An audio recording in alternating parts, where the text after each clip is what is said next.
மருத்துவ படிப்பிற்கு இடம் வாங்கி தருவதாக கூறி 80 கோடி ரூபாய் வரை மோசடி செய்த வழக்கில் வேந்தர் மூவிஸ் மதனுக்கு நிபந்தனை ஜாமீன் வழங்கி சைதாப்பேட்டை 11வது குற்றவியல் நடுவர் நீதிமன்றம் உத்தரவிட்டுள்ளது.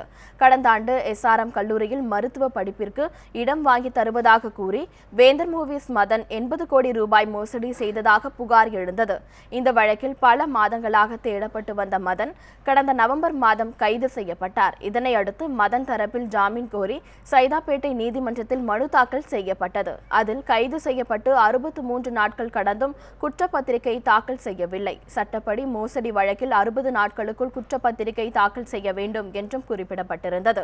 இந்த வழக்கை விசாரித்த சைதாப்பேட்டை 11வது நடுவர் நீதிமன்ற நீதிபதி பிரகாஷ் 10 கோடி ரூபாய் வைப்பு தொகையாக செலுத்த வேண்டும், வாரந்தோறும் திங்கட்கிழமை மத்திய குற்றப்பிரிவு காவல்துறை அலுவலகத்தில் ஆஜராகி கையொப்பமிட வேண்டும் என நிபந்தனைகளுடன் ஜாமீன் வழங்கி உத்தரவிட்டார்.